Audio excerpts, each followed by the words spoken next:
Joining us now is a man who's a former rushing leader of the NFL, a former touchdown leader, yearly touchdown leader of the NFL, 6-time Pro Bowler, 2-time Super Bowl champ, absolute stud. There's a stat that we just read that no other person gained more yards from scrimmage in the NFL than this man from the years 2010 to 2019.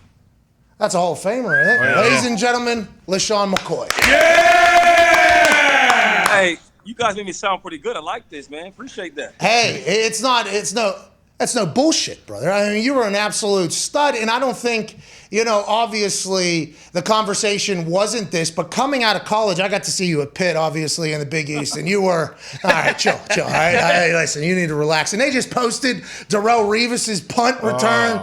I mean, that won a fucking ESPY. It won an ESPY. It was unbelievable. But we saw you at Pitt. Coming into the NFL, I think a lot of people thought you weren't going to be able to transition. You did. You dominated and you changed the game, man. It's an honor to have you on, sir. Oh, I love being on the show, man. Hey, and real quick, when we beat West Virginia, right, when they were going to the championship, I felt bad, right? Did you? I felt bad because I'm like, damn, we just spoiled this whole thing for these guys, right? Yeah. And I know it was a rivalry. I was a freshman, so I didn't know how big it was, right? Yeah. But I was mad about that. Like, damn. Yeah. Now, we had to win the game, but I did. Yeah. My life was ruined there for a few days after that, and I'm happy you guys had a hell of a time, but that's why the rivalry was so damn good, by the way. It's such a close drive. I hope they bring it back. There. Yeah, I hope they bring it back in full fashion, and college football now is insane. Do you follow college ball much anymore? I do. Every once in a while, I place a little bet, every once in a while. But no, I love college football. I remember our rivalry was so special. I remember going, after we beat you guys, I went to party in West Virginia, and they wouldn't let me in the club. Look, I had to call Pat White. Pat got us in the club. Oh, no. It was Steve Slayton. He got us in the club. Yeah, Steve, by the way, Morgantown was a good time. I partied a couple times in Oakland there, because I'm from Pittsburgh and I went to West Virginia. So I'd been to Bouquet Gardens and a couple other. Bouquet. Yeah. So I've been in a couple places. In Morgantown, I hope it treated you well. I do like the fact that our bounds, you can't fucking come in, dude. I do like that happened. And then a display of chivalry was taking place there. LeSean, you were with the Bucks. Are they dead? What happened? How did they come out of the bye week worse? How did the Bucks come out of the bye week worse, you think? And are you worried at all about what they have going on? You were in there. Nah, not at all. I think they're a great team. They're coached well. They played bad, had a bad game. I think it was just a freakish game. Once I seen the beginning of little stuff like the fumbles and the turnovers, interceptions, guy catches the ball, gets hit, pops up. Godwin hit the foot, pops, all the little stuff. That won't happen. I mean, that's a freakish game. They lost to the Washington Redskins or Washington football team. I'm sorry. I mean, but Hey. They get everybody back healthy. They'll be fine. AB, Gronk comes back. The secondary comes back. They'll be fine. Okay. Hey, LeSean, what's it like playing for Bruce Arians down there? And they have a pretty veteran staff, too, it seems like, and obviously Tom Brady at the quarterback position. What was that like day to day? Yo, it's special, man. You're having a player that's like a coach, right? He's so dialed in. He's all the small details, so intelligent, so prepared. And you have a older veteran coach, right, with BA. By the way, he's a Pennsylvania guy, and he lets Brady run the show for the most part, but he's strict. I like he's strict because he's fair, right? Do these things right, and I let you guys have freedom, And I love playing for BA, man. And I think a lot of guys they're bought in. They've been bad for a long time, but they're bought in, and that's why you see the difference within the team. Philadelphia, Buffalo, Kansas City, Tampa. Am I missing any there? Nope, you got the last 2 rings. That's all that matters. The last 2 rings. Hey, no, yeah, absolutely. I got all my stats early. I got my last 2 rings late. Yeah, you dominated for a long time, though, and I think you were, the football gods were like, hey, this guy deserves a championship or two here, and you made it happen in the last 2 years. But when you talk about the Tampa building versus other buildings, what is the difference, you think, in success and maybe not as much success? Because you've gotten a chance to be at a couple of different places. Other than Tom Brady, because also in Kansas City, I guess Patrick Mahomes, is that the answer there, or is it bigger than that? No, I think the number one thing, right, is Tom Brady. The Patriots are having a good thing going on right now, but it's not the same without Tom Brady, okay? So you bring him there, right? And then the second thing is that's the first team, right? And I've been around some good teams. Kansas City was a great time, great players. Everybody liked each other, great coaches. Philadelphia, Andy Reid and that staff, we were really good. We really was cool. Everyone hung out.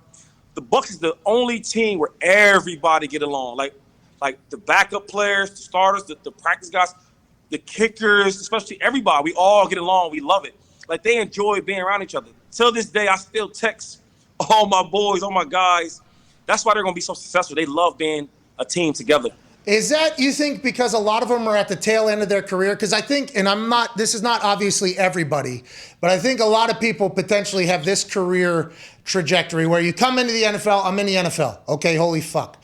Then you get in the NFL long enough that you get jaded because you learn the business side of it. You understand that there's stupid situations happening in a lot of places. There's decisions being made. You go, this is the dumbest thing. You kind of get jaded. You're just going to work now. I think you're just going to work. And then at the end of the career, you kind of see the light at the end of the tunnel. And I'm going to try to enjoy this now. I'm going to try to enjoy like the meetings. I don't know how many more I have. I'm going to try to enjoy the practices and the lifts. Is that what it felt like there? And how do you think that is a trend for success for other places like Miami or LA that's potentially trying to do the same?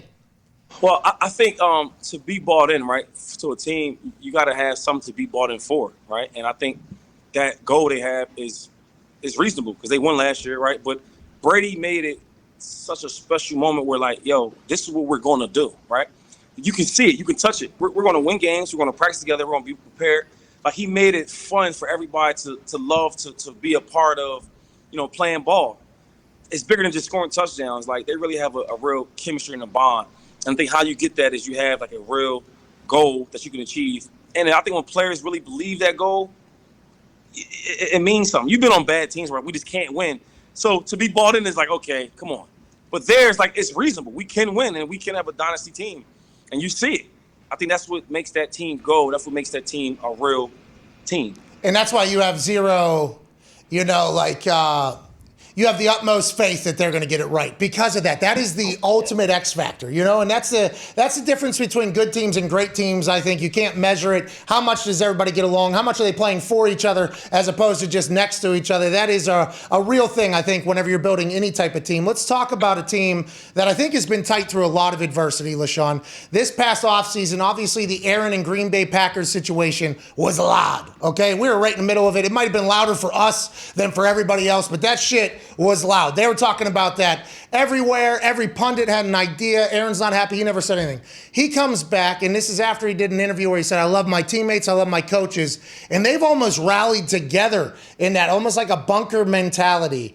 What do you think about Aaron Rodgers, the Packers, the team, and what they potentially have going after 2 NFC championship losses in back-to-back years with a lot of drama that has been outside the building? You know what? I really can't stand how they make this big deal about Aaron Rodgers. Like, my thing is with Aaron Rodgers, like, he is what he is. He doesn't change, right? From how he was in the league to now, he's the same. And his teammates love him, right? He's going to win games. And sure, he might do things a little differently than other people, but, like, he's a leader. And you can see every time he has anything going on, whether it's the GM, he had the issue with the GM, or the last dance he talked about, like, all these things, his team rallies behind him. Like, they believe in him. So everybody makes this big thing about, like, a distraction or it's an issue. He is who he is, bro, and they follow him, and he's their leader. And he's a great player. He's a great player. Like, most great players that I know, right, they have their own thing about them. And that's okay. Like, because if they didn't have him, right, they had Jordan Love, and we've seen how that.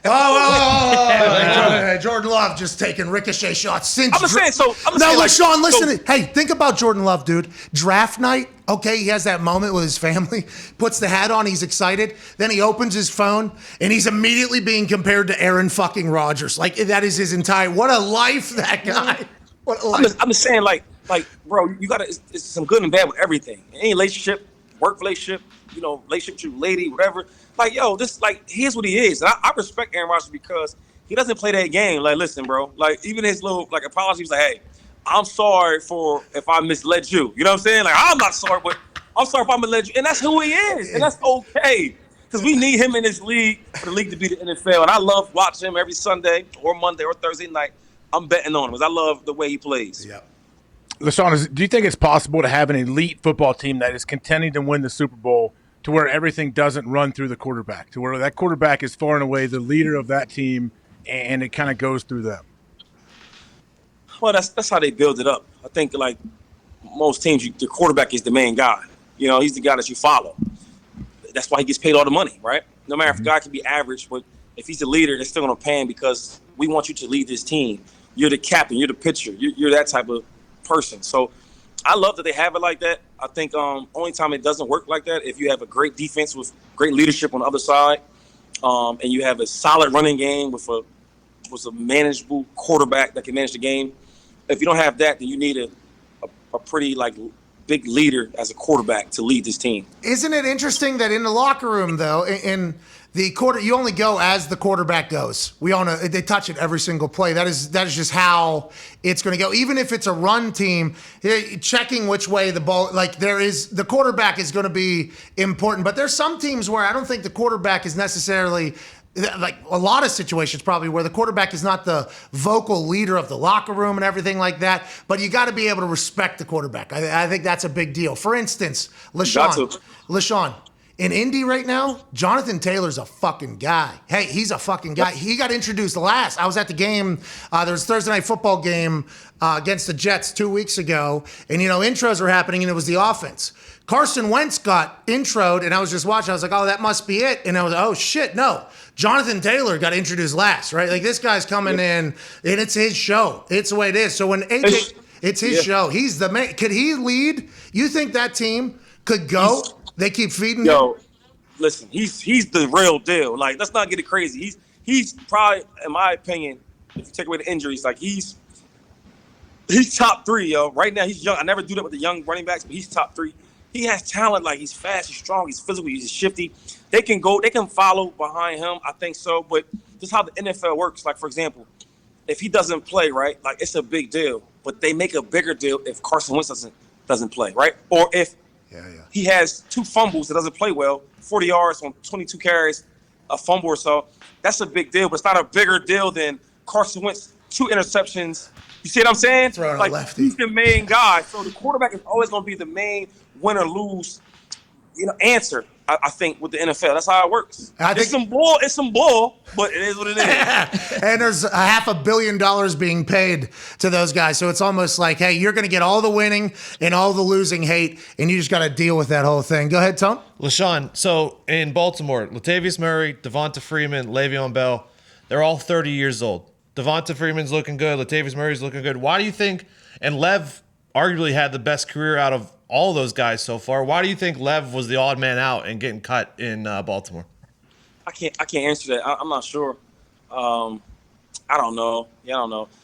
I was looking at that the other day, like, why did they let Le'Veon go? And I was just looking at all the numbers, maybe because the yards per carry. But they all got low per carry, yards per carry. They all have their low averages. You know what I mean? Everybody you just talked about. So I didn't really understand that. I'm going to ask him to find out. But this is what I will tell you, though, right? Because I watched some dudes play.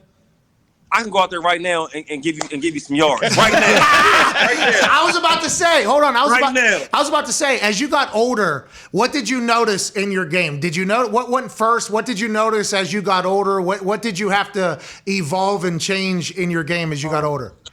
As I got older, right, this is something that I really noticed. Like, it jumped out to me. I was so used to making guys miss so easy and looking for big highlights. That was my thing, right? But as I got older, I was like, yo, it's not worth it because I might not get the same opportunities. So back when I was younger, I might get 20 touches a game. Where you older, you might get 10, 11. So I got to make the best of them. So me trying to juke a guy, make him miss, look bad, you know what I'm saying? I might only get 8 yards where I could hit the hole and get going for another 12. Those are little things that I think I've learned as I got older. So you had to sacrifice the excitement for the production. And this is something, as you get older, you kind of realize that and evolve as a player. How come some of these quarterbacks can't stop throwing interceptions? How come as some of these quarterbacks get older, they just can't flip the switch and be like, oh, it's better for my team not to throw it into quadruple coverage every time? How come that doesn't happen, LeSean? Yeah, that's a hard question, man, because they do it a lot. I don't know. I think it's a passing league, bro. I watched Mike White. I mean, he was just he was doing. I think he was doing that shit on purpose. I'm about to just throw picks, right? Right. I'm not going nowhere, but that's a hard question. Yeah, I think another thing is to answer your last question is being more in shape when I got older.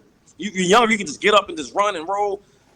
Me and Frank Gore, we just sparred. I'm at the gym right now. You can see he's boxing. Oh, whoa. Hey, how's he look? Hey, he's going to fucking dominate, right? I mean, this is... Listen. If you're a bad man bring your checkbook or your wallet and put the money on Frank Gore. I'm telling you right now. So we've got hands of stone, baby. Hey, we've been saying this. The dude played football, running back, with no pads, basically. He didn't wear pads. I saw the shoulder pads he wore. Do you see his face? He ain't playing.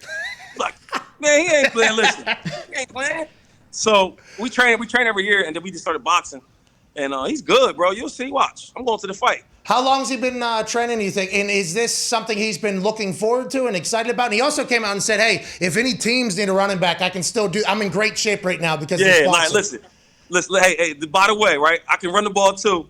But in the meantime, I'll knock some guys out just to let you guys know that I'm an athlete. But no, he's just, I won't talk about how many years because, I don't want to get no tips. But he's doing good. I mean, he looks good. I'm happy to see him. He's going to put a show on. Go ahead, Connor. Yeah, LeSean, you obviously were in KC for the Super Bowl and Tampa. Is there anything that tops a boat parade, or can you also say that the Kansas City one was just as good? I didn't say the last part. I'm sorry. It was Kansas City as good as the boat parade? No. Yeah. Okay. No. It's a little chilly. I mean, like it's cold. It's the weather was different. It was a lot colder. We was on a boat. And then, let's be real. How many times you think you seen Tom Brady wasted? True, yeah. I could have made $200 million off that NFT on that picture with him. You know what I'm saying? So we had a ball, bro. We got on the boat, all the teammates. And I said before that we all were a great team. Everybody loved each other.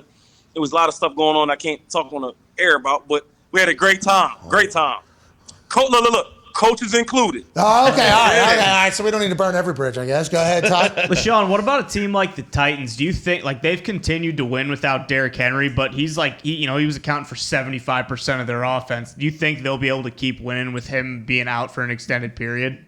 I think so. I think they find a way to win. Like they're the old like fashioned football. They run the ball over and over again. There's some games where Derrick Henry will have like 20 carries for 40, 50 yards, right? And he'll bust a long one because they run it over and over again. They wear the defense down.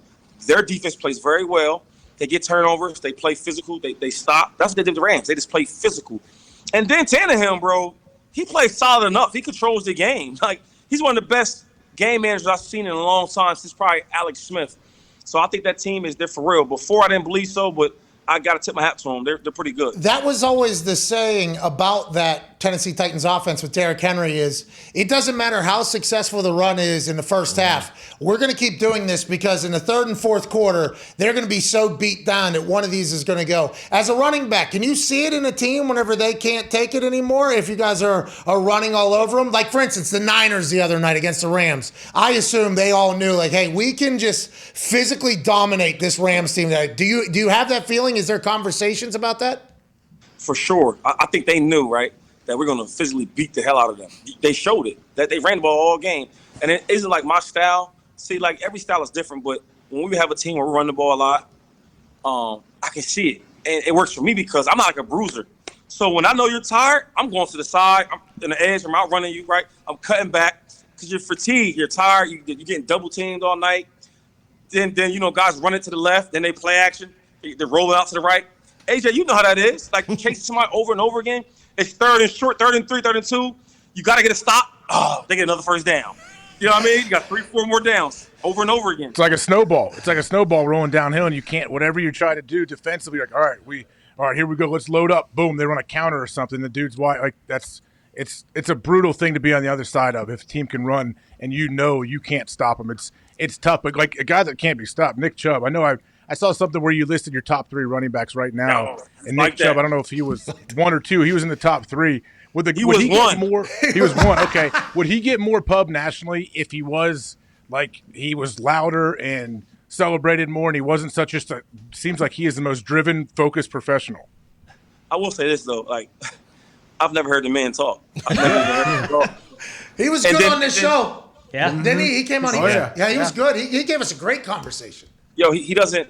His outfit looks like the mannequin, right? He doesn't the poster. dress well. Yep, he looks like the poster. And another thing is, like, I mean, you switch him and Odell Beckham. Like, if he played for the New York Giants and did the same stats, right, he would be like the man. You see what I'm saying? So that he's with the Browns, it's like, okay, I mean, it's the Browns. He's a great player, yo. He looks the way he looks. I mean, they might judge him, and he don't really talk as much. You don't really see him, but he talks very loud in the game, on the field. I love his game. He's physical.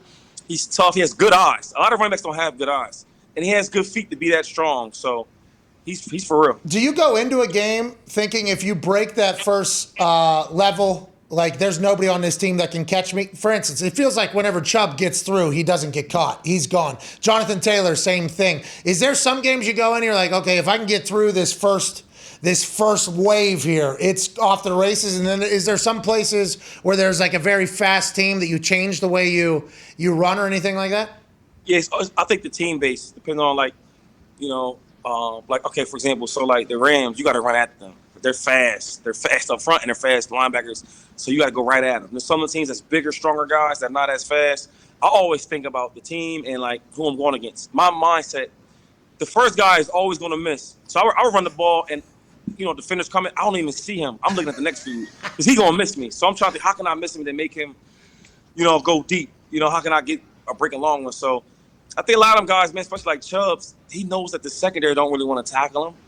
Like that one long run he had, the 60-yarder, against the who was that against? The Bengals. The Bengals. He didn't want no parts of that. You know what? And real quick, I remember when back in the day, right? I would watch Marshawn Lynch tapes, right? He'll have 130 yards, 40 yards, and I would see a guy come up to hit him, right? And he would be tiptoeing to hit him, and Marshawn would run right around him and score, right? I would play the dude. He can't wait to hit me. I gotta like shake him up, and I was like, "Yo, my man, I watch you on tape. Tackle Marshawn like a straight. Yeah. Why you trying to tackle me? Yeah. So that's a great example of dudes that when a physical game, you wear over and over again, you don't want to get tackled. Where I'll make a guy miss. Now the next time I go against him, he's stuttering his feet because he don't know if I'm gonna shake him. He don't want to get shook. You see what I'm saying? Yeah. How many times you get tackled by that first guy? How many times you get tackled? Never. Not Never. once. Not one time. Not one time. Hey, am I lying? Am I lying, dog? No, you are not lying. Trust me. Is that from basketball? Is it just natural shake? What did you have? I'm a basketball player, bro. Like I was a huge Allen Iverson fan, so I would have the ball out so wild because I'm, like Allen Iverson. I don't know, man. You are embarrassing. You embarrass people. And then even when the snow in Buffalo, and I assume it's because you grew up in Philly or whatever, and there's not great weather, you just were able to have a balance that nobody else. It seems like anytime people get outside of their frame, it's over in slick conditions. For you, it seemed like nothing affected you. It was rather remarkable, to be honest. It was pretty, and you didn't fumble. It made no sense. I never, the first time I played in the snow was in the NFL. People always ask me that. I was like, nah, my first time was the Eagle game, and the second time was the Bills. I don't know. Zito. The football guys was watching me, right?